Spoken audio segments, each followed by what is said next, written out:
एक बार फिर खुद को लिखने जा रहा है। क्या संतों की वाणी अब सिर्फ धार्मिक ग्रंथों तक सीमित नहीं रहेगी? पंजाब की धरती से आज एक ऐसी खबर सामने आई है जो केवल एक सरकारी घोषणा नहीं बल्कि सामाजिक चेतना, आध्यात्मिक विरासत और समानता के संदेश को संस्थागत पहचान देने की एक कोशिश मानी जा रही है। नमस्कार, मैं निकिता रस्तोगी, आप देख रहे हैं डीएनपी इंडिया। सरकार का एक ऐसा प्रोजेक्ट जिससे आने वाली पीढ़ियों को गुरु परंपरा की विचारधारा से जोड़ा जा सकेगा।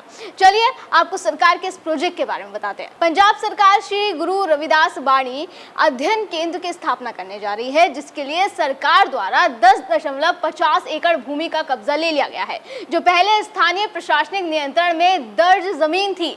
उसे सरकार ने कानूनी प्रक्रिया के तहत अपने अधीन लिया ताकि वहां श्री गुरु रविदास बाणी अध्ययन केंद्र बनाया जा सके। जमीन सरकारी अधिग्रहण प्रक्रिया के जरिए राज्य सरकार को सौंपी गई। बता दें कि राजस्व रिकॉर्ड के अनुसार ऐसी जमीन आमतौर पर निजी मालिकों के नाम, स्थानीय निकाय या किसी दूसरे विभाग के नियंत्रण में हो सकती है, जिसे बाद में परियोजना के लिए ट्रांसफर किया जाता है।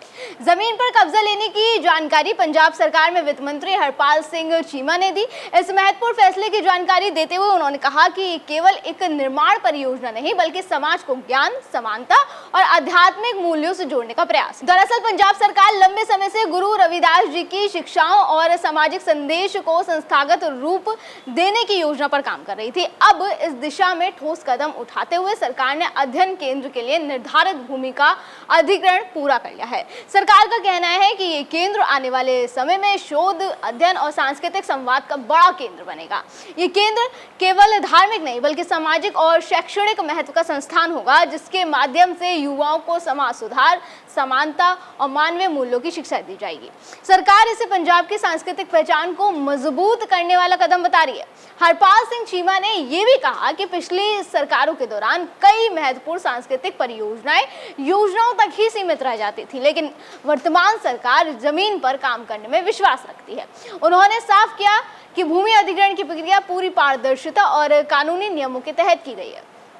राजनीतिक दृष्टि से भी इस फैसले को महत्वपूर्ण माना जा रहा है। पंजाब की सामाजिक संरचना में गुरु रविदास जी का गहरा प्रभाव रहा है और बड़ी संख्या में लोग उनकी शिक्षाओं से जुड़े हैं। ऐसे में सरकार का ये कदम सामाजिक जुड़ाव और सांस्कृतिक सम्मान का संदेश देने वाला है। वहीं विशेषज्ञों की बात करें तो उनके अनुसार अगर ये परियोजना सही तरीके से विकसित होती है तो ये राष्ट्रीय स्तर का रिसर्च सेंटर बन सकता है। यहाँ से सामाजिक न्याय, आध्यात्मिक विचारधारा पर नए शोध सामने आ सकते हैं। सरकार ने संकेत दिए कि आने वाले बजट में इस परियोजना के लिए विशेष फंड भी निर्धारित किया जाएगा, जिससे निर्माण कार्य तेजी से शुरू हो सके। प्रशासनिक अधिकारियों को प्रारंभिक विकास योजना तैयार करने के निर्देश जा चुके हैं। दूसरी तरफ विपक्ष भी इस फैसले पर नजर बनाए हुए है और परियोजना के खर्च और क्रियान्वयन को लेकर सवाल भी उठा सकता है। हालांकि सरकार का कहना है कि ये राजनीति से ऊपर उठकर समाज और संस्कृति के हित में लिया गया फैसला है। अगर व्यापक नजरिए से देखें तो ये पहल केवल एक भवन निर्माण तक सीमित नहीं है बल्कि एक वैचारिक केंद्र बनाने की कोशिश है, जहां से भाईचारे का संदेश आगे बढ़ेगा। गुरु रविदास जी की शिक्षाएं आज भी आधुनिक समाज में प्रासंगिक मानी जाती है। आपको बता दें कि गुरु रविदास जी भारत के महान संत, समाज सुधारक और भक्ति आंदोलन के प्रमुख संतों में से एक थे। उन्होंने लोगों को समानता, प्रेम, भाईचारा और ईश्वर भक्ति का संदेश दिया। उनकी शिक्षाएं आज भी करोड़ों लोगों को प्रेरित करती है। उन्होंने समाज के हित में भी कई बड़े महत्वपूर्ण कदम उठाए हैं। उन्होंने जाति प्रथा के खिलाफ आवाज उठाई, गरीब और वंचित लोगों को आत्मसम्मान का संदेश दिया। गौर करने वाली बात यह है कि उनकी शिष्या के रूप में मीराबाई का नाम भी लिया जाता है, जो कृष्ण भक्ति की प्रसिद्ध संत थी।